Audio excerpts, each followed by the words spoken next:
Good evening. If you're tuning in from home, you're watching the Board of Finance regular meeting for April 8th, 2021. If you would join me in the Pledge of Allegiance. I pledge allegiance to the flag of the United States of America and to the republic for which it stands, one nation, under God, indivisible, with liberty and justice for all. Thank you and good evening. I forgot what time of day it was. This evening, there'll be two meetings going on simultaneously in order for us to have the WPCA join us. So if Phyllis will call the roll for the Board of Finance.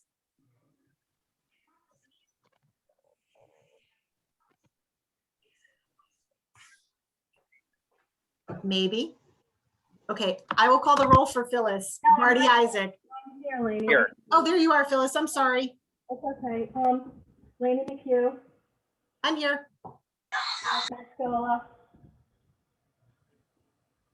Mark Mascola. Mark is muted. He's here waving. I know. I'm here. Sorry. That's okay. I saw Christine. Yes, Oh. I'm here. Okay, who else? Let me see. Elaine Hammer, Here. Paul Timpanelli, Here. Vinnie DeGennaro. Here. Let's see. Here. Thank you. That means anyone else? I'm also Steve- here. Michael Steve Barker. Choi. Oh, Like, I'm looking Michael for- Barker and Steve Choi. We're here together at my house. That's why Steve's camera's off. You weren't supposed to tell anyone, Mike. On my list. Okay. Well, I guess we're all here then. Thank you. Margaret, would you like to start the WPCA meeting? Yes, can John Green just call it to order and note the time? Yes, calling to order this meeting of the WPCA at 7:06 p.m. Thank you very much. Richard Boggs, John Green, Here. Frank Regnieri, Here. Andrew Palo, Here. Charles Berezin, and Scott Thornton. We have a quorum. Okay, thank you. So we're going to begin with the Board of Finance agenda this evening. I'll look to see if there's anyone who would like to speak for public comment this evening. If you are waiting to speak but for public comment and you are watching as an attendee, you can raise your hand. If you're on the phone, I believe you use *6, Bill? *9. *9 to raise your hand, *6 to unmute yourself. If you are watching on Facebook Live, you cannot speak for public comment. You must go to the link on the website in order to raise your hand. Do I see anybody who wishes to speak for public comment? I don't see anybody. Okay, then we'll close public comment and we'll move on to the auditor's report. Therese, are you with us? Maria. Hi, Maria. Teresa will not be here tonight. Her mom passed away, so she won't be at the meeting. Okay, thank you. Yeah. We will move on then. Mr. Timpanelli, would you bring our first transfer to the floor? Sure. 4-21-01, transfer from the Golf Commission from two accounts, contractual services and maintenance repair. From contractual services, $5,500. From maintenance and repair, $12,300. Those funds are requested to be transferred to program and supplies for $7,800 and equipment and maintenance for $10,000. I move the adoption of the resolution to enable that. Thank you. And a second? Second. Thank you, Mr. Barker. Discussion. Mr. Gaudiano, I saw you. You're here from the Evening. Golf Commission. Yes, we just have a few monies allocated to projects that we did not get to this winter. So we're reallocating them to where they're needed more, which is program maintenance and equipment maintenance. Okay. Any questions or discussion? If you guys can all use your raise the hand feature this evening, because I have a lot of people on the screen. Okay. Marty?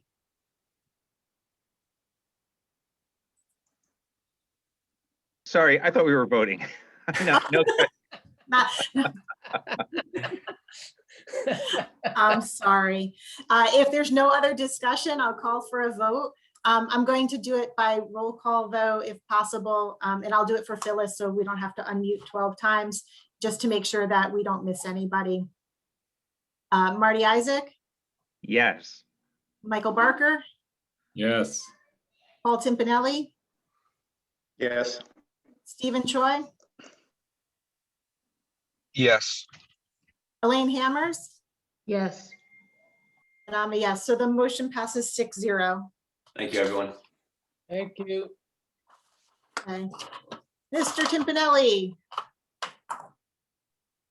Resolution 4-21-02, it's a transfer from the town engineering department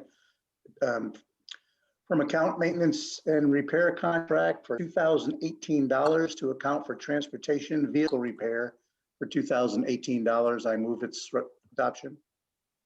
thank you. In a second. Second. Thank you, Michael. Mr. Mauer, our town engineer, is here with us this evening. Hi, Bill. Yeah, hi, just one correction that this is from a WPCA account, not an engineering account. Just to clarify, we had some major repairs needed to our backhaul and ran short on our repair fund. Is the account number correct The on account the number correct? resolution? Yes, it is. Any discussion, questions?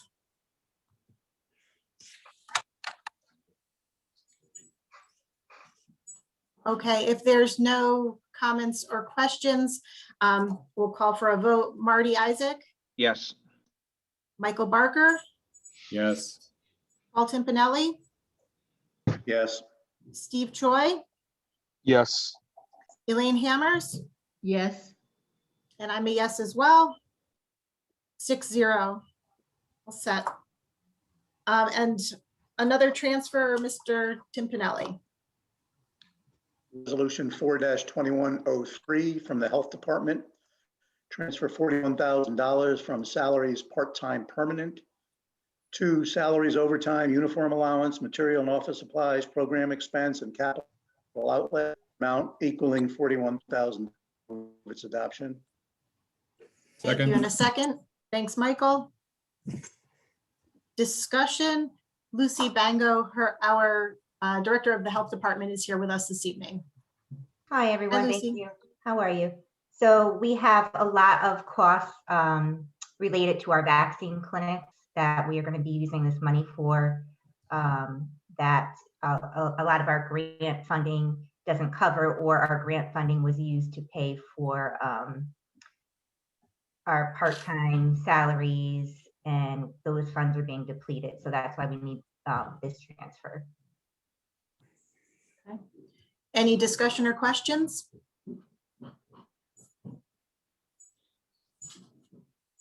Okay, I don't see any hands raised. Elena, did you have something?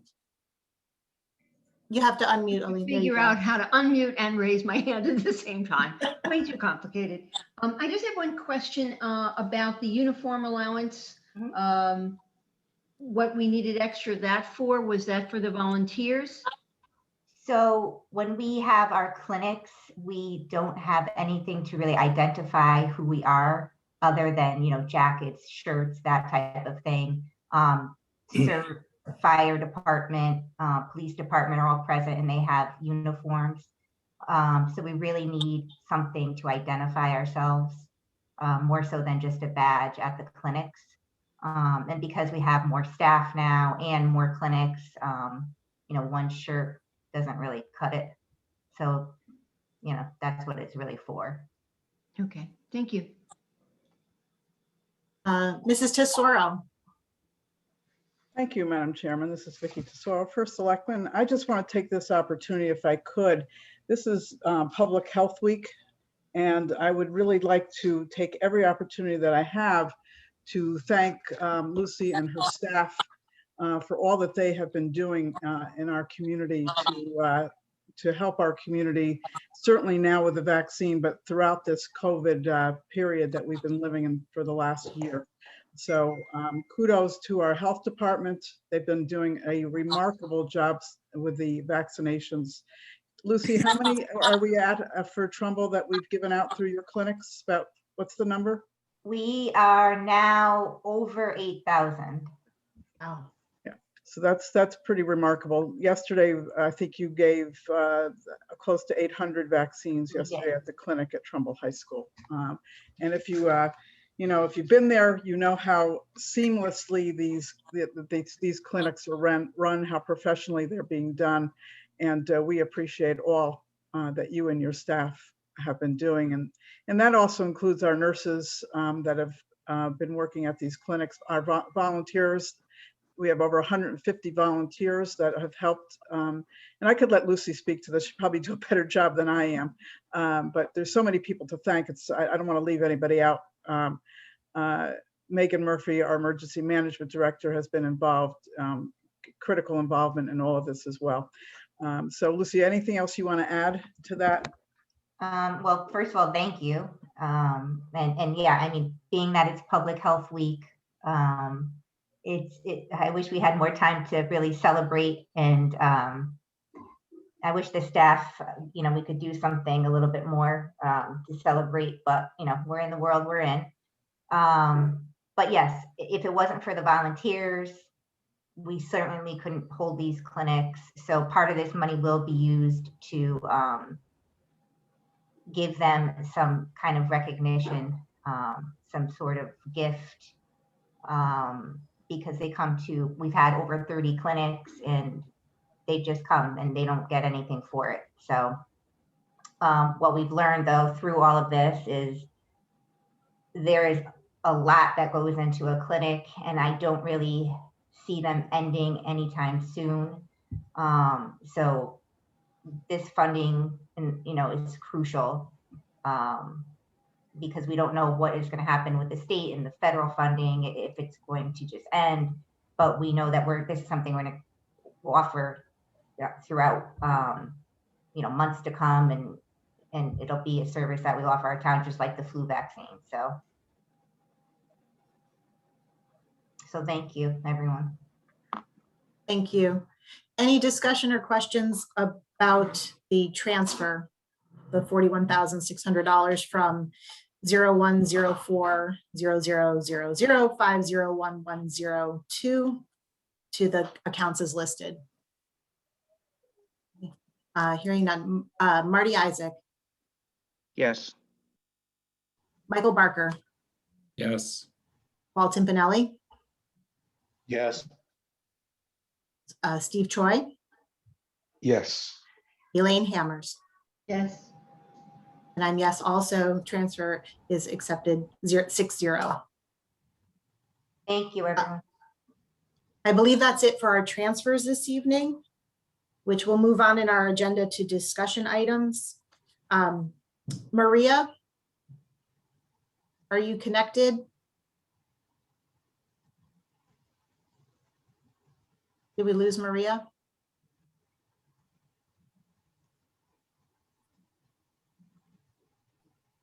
All right. As Maria is having some technical difficulties and we kind of need her for the year-to-date fund balance and revenue reports, why don't we make a motion to take our next two items for discussion out of order? Is that okay? She just popped in. Oh, Maria's where are here. you? Were you looking for me? Yeah. Sorry, I just got connected. It's been interesting. Maria, do you want to go through the year-to-date and the fund balance report and the revenue really quick, and then we'll move on to our discussion items? I think, if we could just go over the fund balance report, I think that covers some of the overages and under budget in the expenditures. Did everybody get a copy of that this afternoon? It was sent electronically. Maria, are you able to share your screen? I'm gonna try. All right, I'm making it so you, you should be able to share your screen.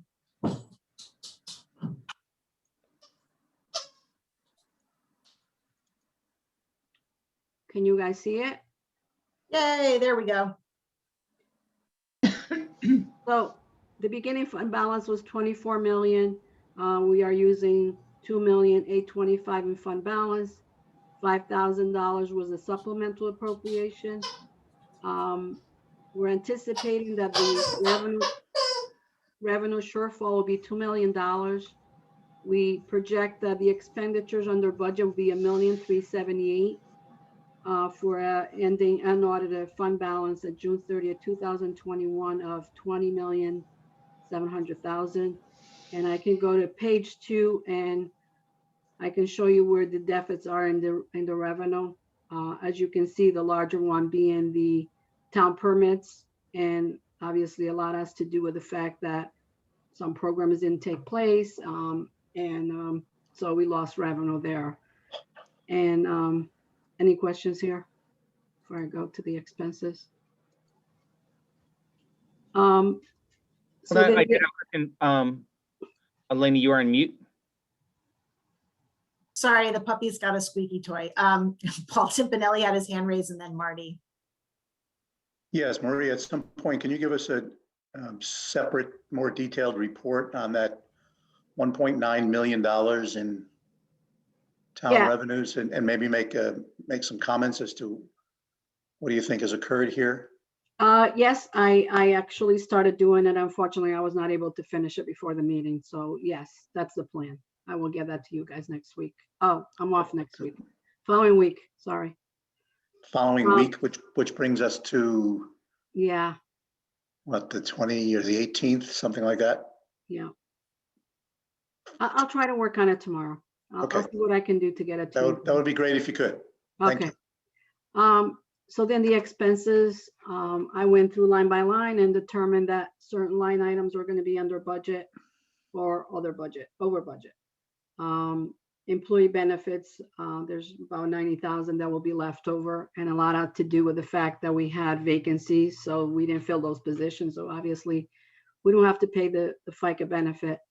DC plan, the same thing, that's the pension plan. The life insurance, property liability and auto insurance, 50,000. The contingency, we project that there'll be a surplus of 350. As you remember, there were almost all the contracts, union contracts are up for negotiation and renewal last year. And we were able to use the funds in the, sorry, there's a bug going around here, in the individual department to cover the shortfalls. So I project that approximately 350 would be left in there. Various departments have vacancies. As you can see, there's P&Z, Economic Development, EMS. There's building has an overtime that will be going over, so we'll probably need a supplemental for that. Public Works Director, the position has been vacant, the assistant. The snow removal, we're going to need 64,000 to cover the shortfall there. There's savings in the building maintenance. Again, salaries is throughout all these departments is because there were vacancies and they were not filled. More salaries. Nurses, the same. Well, nurses, both the public and non-public, had to do with the fact that at some point they were closed and they didn't use all the per diem or some of the other staff. Library, large surplus in salaries, $168,000. We laid off quite a few of those part-time employees. They were closed for quite a while. Recreation, you'll see there's, the program expenses are under budget because the fact that they also didn't have programs, and the other side is that the revenue is also down. Same thing with the aquatic and the youth salaries, and the same thing with parks, the salaries and the seasonal. They didn't have some of the activities that went on, such as opening parks and so forth, so they didn't need as much staff. Plus, I believe in parks, there was a vacant position as well. This capital outlay will go over budget by 22,000 because there were cameras that were done in 2019 or started in 2019, not finished. The money went back to the general fund, and now we had to pay it this year. So That's why it's in here. And also you need some tough books for the park rangers to be able to communicate and be online with the office. The tree warden, as you know, we've been going over budget in the tree work. And we looks like we have a deficit of $75,000. So the net surplus in the expenses will be $1,378,000. Maria, Lainey, I have a question. Yeah, go ahead, Elaine. Sorry, I can't, with this open, I can't figure out how to raise my hand. Maria, Maria, I can actually see you. well, what about the unemployment with the people we've laid off? Are unemployment costs getting covered by some of the funding we've received? Yeah, unemployment, we haven't been able to figure out what the state is giving us. We've been analyzing their invoices, and it's been hard to determine if they already reimburse us for everything or not. So we're still analyzing those invoices. I know we've contacted the Department of Labor to get more information, and we haven't got all the information yet. But right now it is over budget. The way I'm looking at it, it should be able to be covered within the other line items, such as, if I look at 134.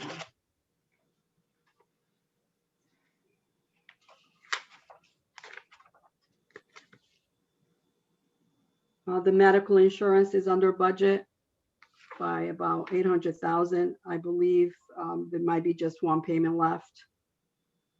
Well, no, there's a couple payments left, but I believe there is enough in there. I reviewed it in the past. I didn't get to review it today. Okay. Marty, when Paul asked his question, was that the same that you had for detail on the R6 line?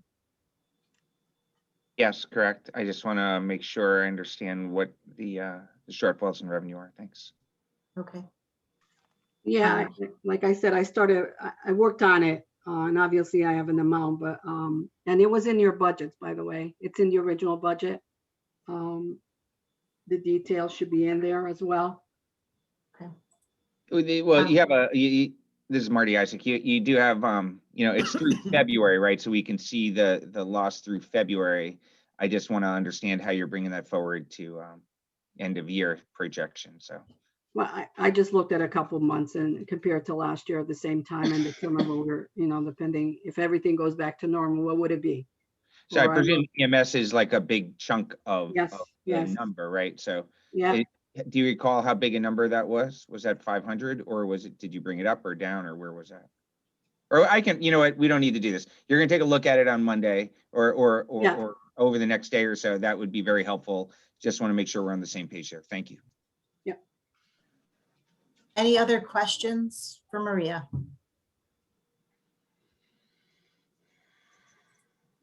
I don't see anybody else's hands.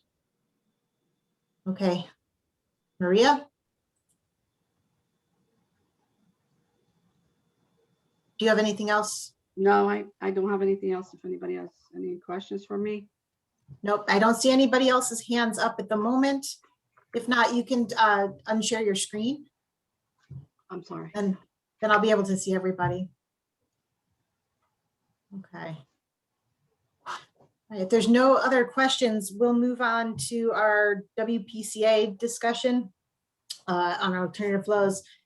Bill Maurer, our town engineer, is here along with members of the WPCA. John Green, George Estrada from Department of Public Works is here. I see Frank Ranieri and Andy Palo is on the call. And did I miss anybody? And Attorney Nugent is with us as well. Yes, I'm here. Hi.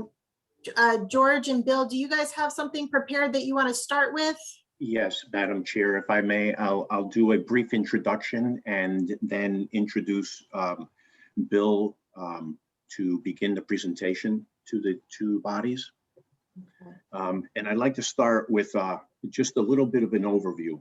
My initial meetings when joining the Trumbull team about a year ago, First Selectman Tesoro expressed concern regarding some of our existing relationships and agreements that were in place at that time. Her directive at that time was to explore all options available.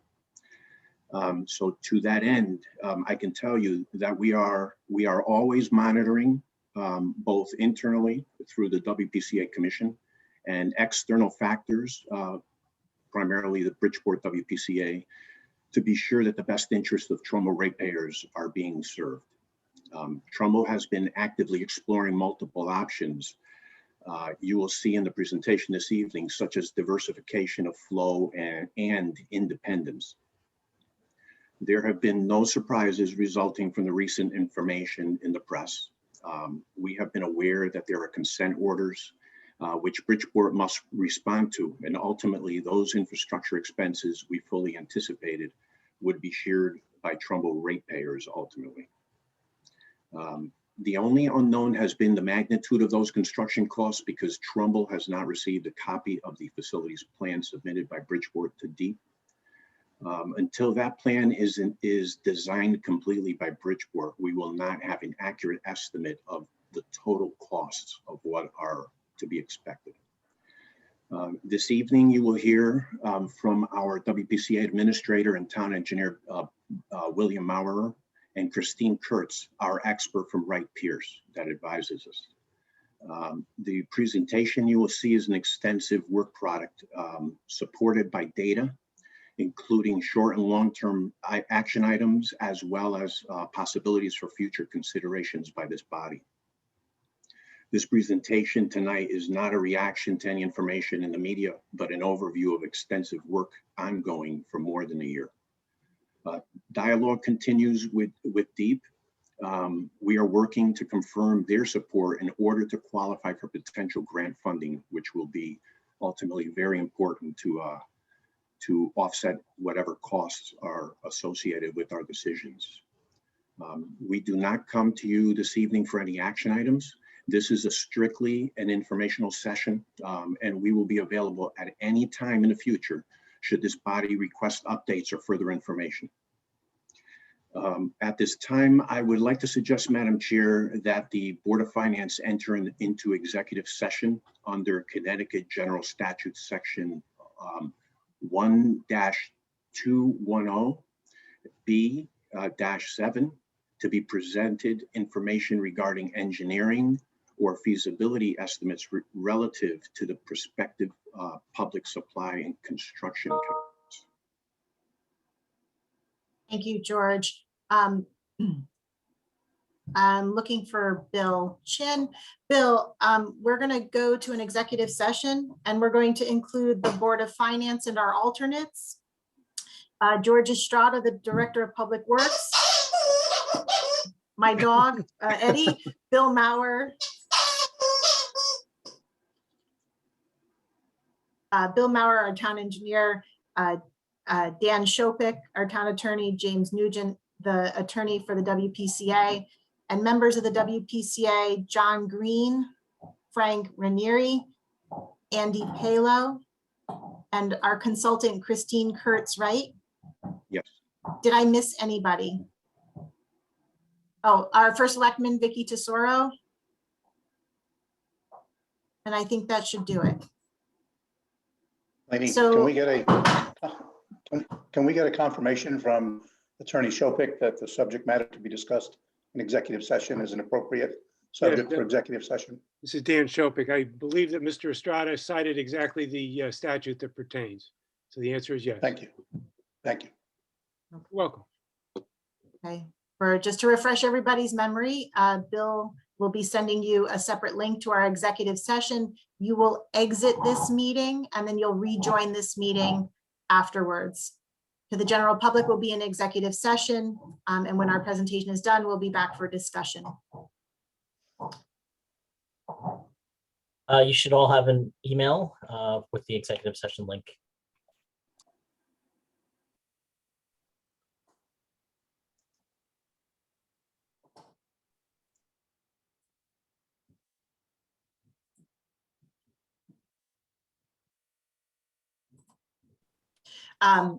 Thank you for those who stuck with us. We have two additional items on our agenda for the evening. We're going to get a quick update from Rena Bacalar concerning the Veterans Center, Veterans and First Responders Center. So we'll move on to Rena, and then we'll have our approval of minutes. Okay, so Andy, I believe Andy's back. Just for the purposes of WPCA, can I call for a motion to adjourn? So moved. And I guess I will have to second it, so all in favor? Can you Yes. do it by unanimous consent? Yes. Thank you. Thank you, Madam Chair. Thank you. Good night. Thank you guys again. Night.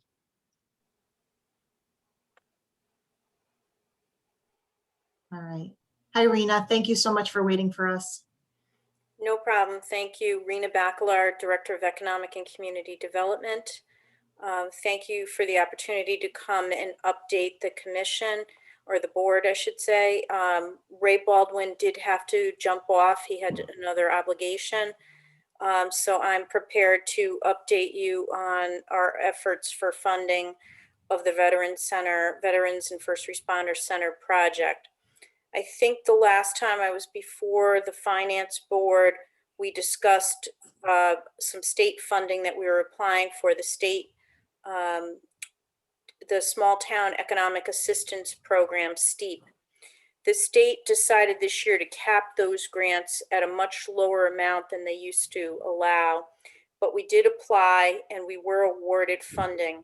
And what we did was we took the project, and I see George Estrada on, and he's been involved with us as well on this. We took the project and we created a phase 1 of construction, and we were able to apply for the STEEP grant for that phase 1. So that phase 1 includes demolition of the existing condemned structure on the site, removal of that structure, and earthwork to prep the site for future construction. So we are at a point with the project where it is fully designed and we have funding for phase 1 to prep the site. It is a shovel-ready project. And as a result of that, we are in the process of applying for federal funds through the new member-directed community project program. Paul, you will remember the old earmark program that went away some years ago in the federal government. This has replaced it.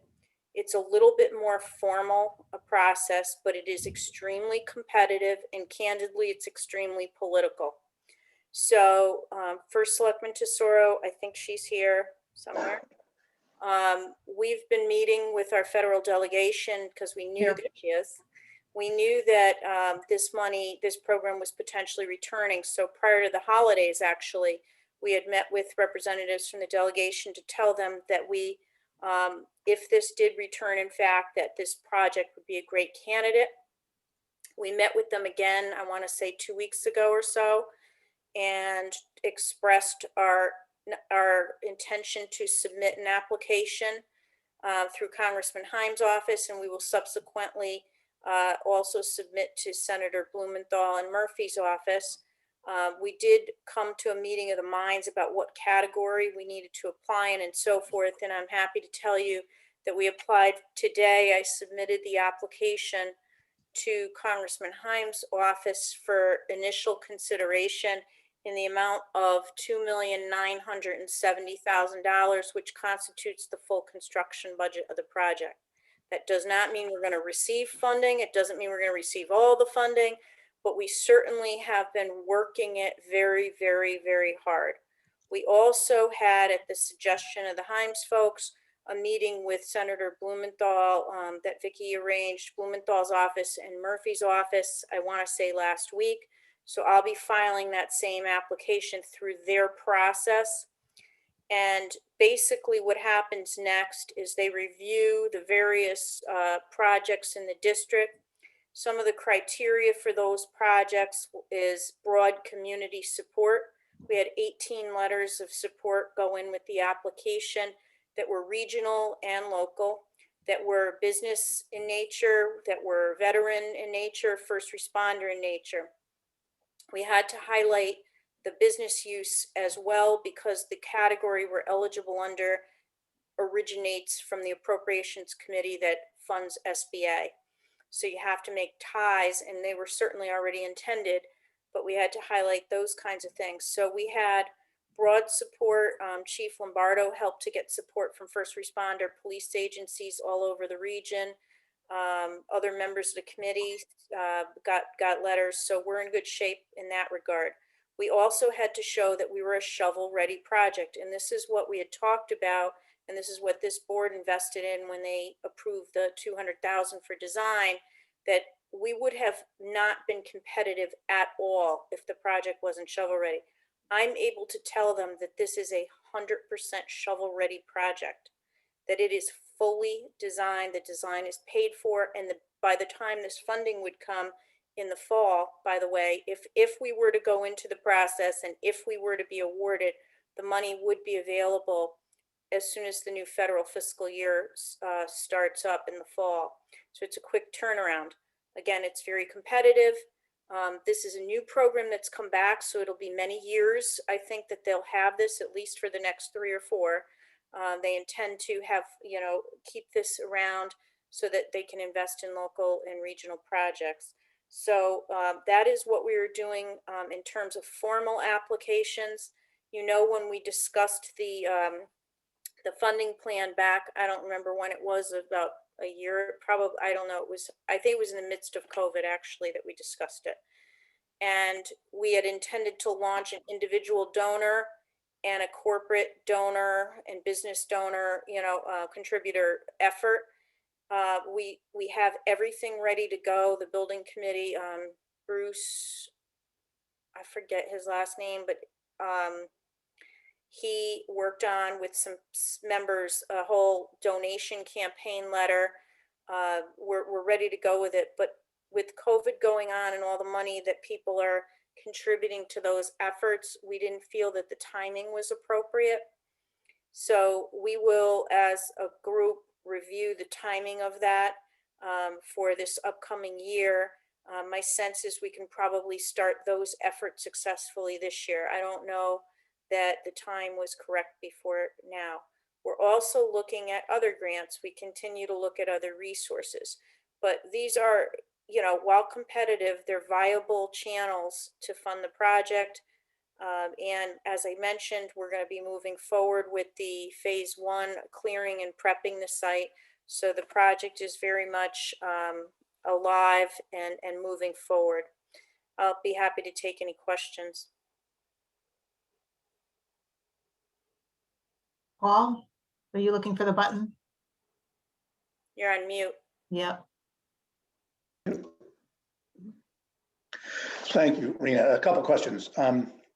Based upon what I saw in the application and what you've just verbalized to us, it is clear that this building is going to be a regional facility used by first responder operations within 5 towns, 6 towns, however many you've spoken to. Is that the case? So I would say this, Paul, it's a Trumbull facility and other departments in the region can use it for training. They currently train together on things already. So it's not unusual for police departments, as I understand it, to do training. So while it's not belonging to the region, it belongs to Trumbull. It can be used by other departments for their training. The town of Trumbull will own the building and therefore govern its use. Yes. Has any thought been yet given to the operational costs of the facility?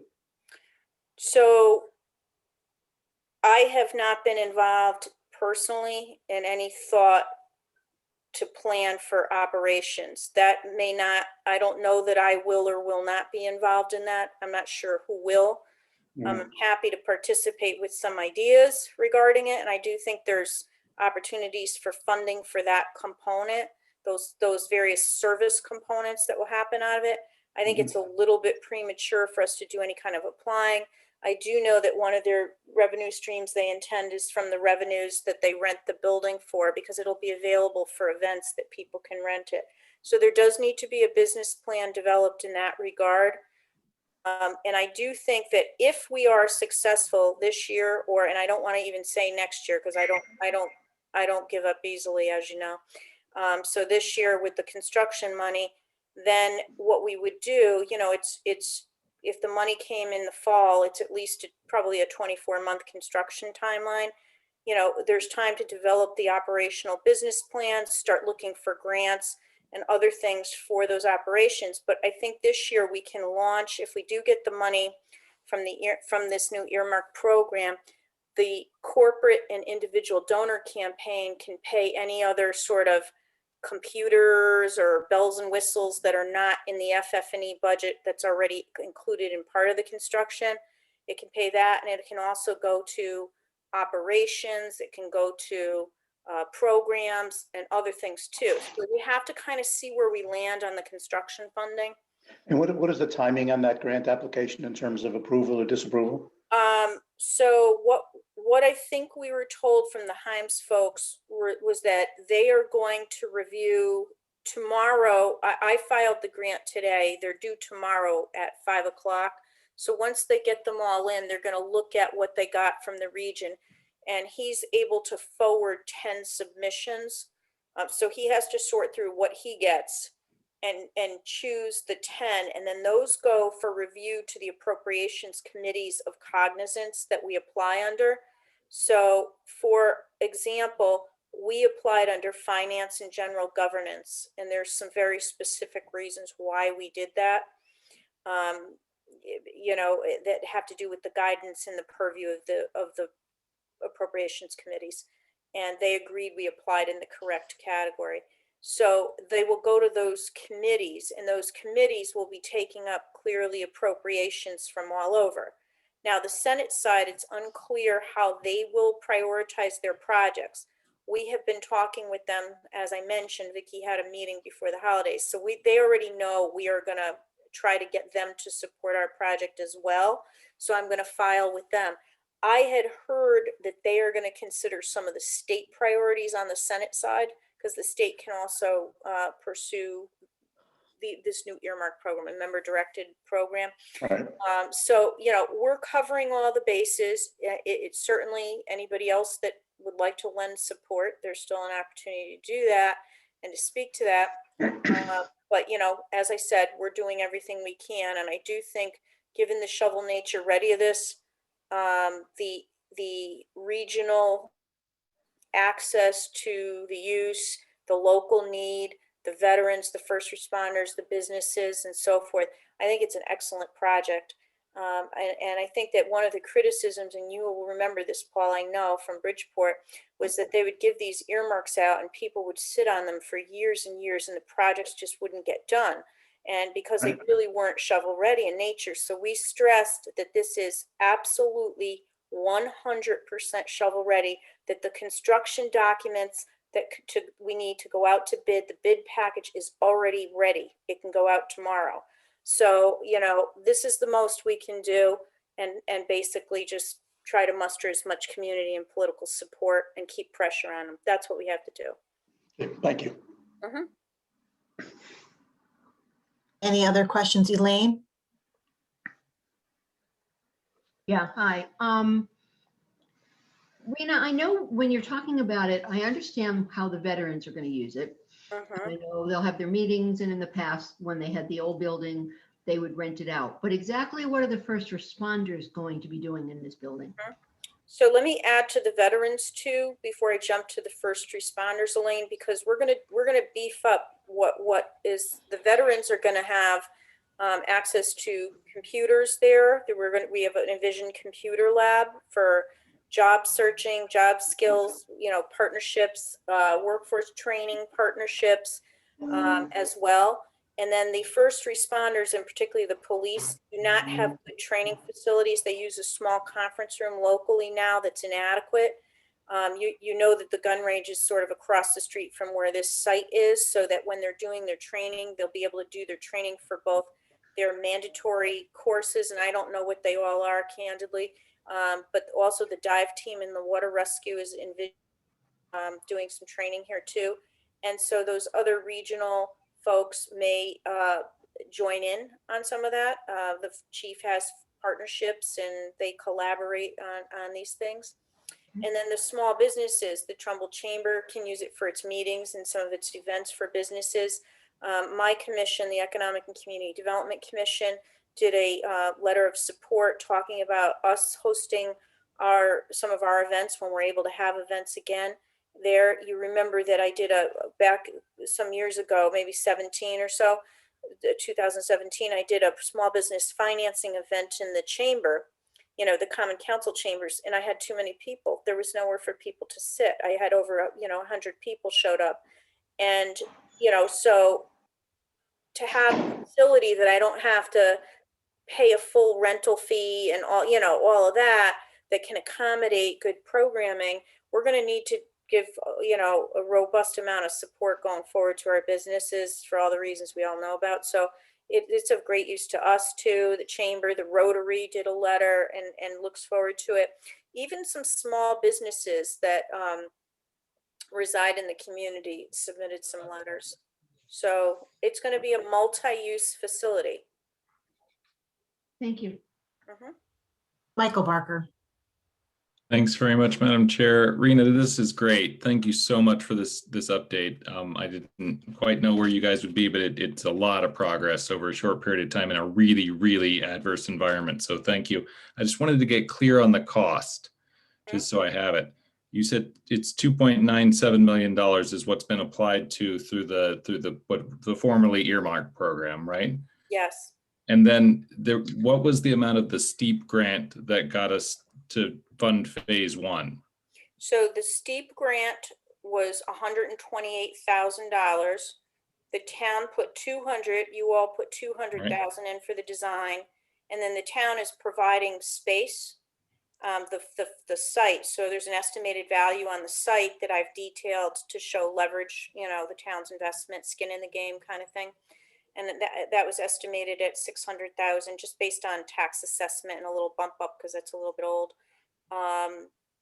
And then there's a lot of in-kind, and I think we probably have underestimated all the volunteer time and the staff time, but I placed $100,000 value so far on the in-kind. So we're able to show leverage of $1,329,000, both in cash contributions and in-kind. So, I'm trying to make a picture that shows we're not just asking them. And then we did discuss, as I mentioned, that we would be pursuing an individual contribution campaign and a corporate campaign for things that will be living within the center, equipments, programs, whatever. So all that's outlined in the application.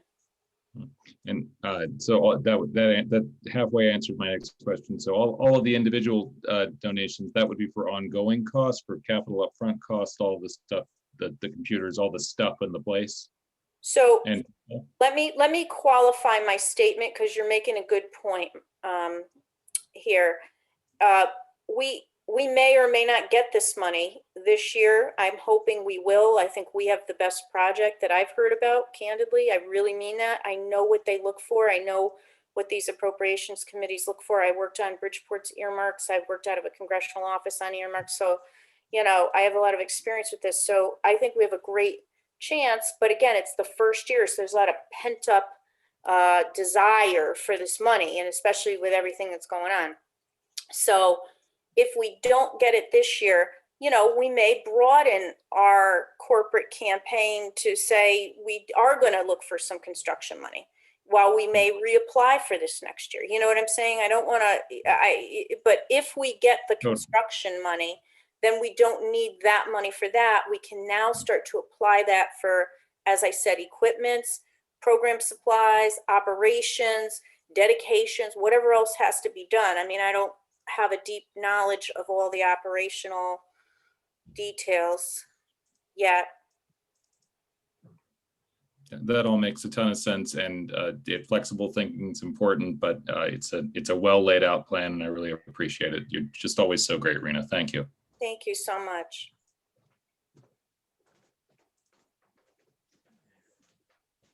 Thank you, Rena. Anybody else have any other questions? That was really thorough. Paul, that satisfied your update? You're good? I'm good. All right, excellent. Tell Ray we miss him. I'm not going to bother Ray tonight, but I will tell him tomorrow. Okay. We want to know what was more important. I don't know. I'm not sure. I'm not sure. Zip, I'm not saying anything. But All right. So we have one more agenda item left on our I'm gonna head out. list. Thank you. Good night, Rena. Thank you. Good night, Rita. And that is approval of the minutes from the February 11th meeting. I'll move, we approve the minutes. Okay. Second. Thank you, Michael. Any comments, corrections? Nope. All in favor of accepting the minutes as presented? Aye. Aye. Aye. All right, 6-0. And then there's also a set of minutes for Friday, February 12th. I believe that was the continuation of our meeting to finish our letter to the Board of Education. I move their approval. Thank you. Second. Thank you, Michael. Any corrections or adjustments, amendments? All in favor of accepting the minutes as presented? Aye. All right, 6-0. That's all set. The only other thing that was on our agenda this evening was the treasurer's report. Mr. Musto sent a note over that he did not have the numbers updated, but that there really wasn't a lot of change from last month. The report will follow. Any other questions, comments, or issues? No. How about a motion to adjourn? So moved. Second. Excellent. And we'll do that by unanimous consent because no one wants to stay any later. Good All right, night. have a good night. Thank you, everyone.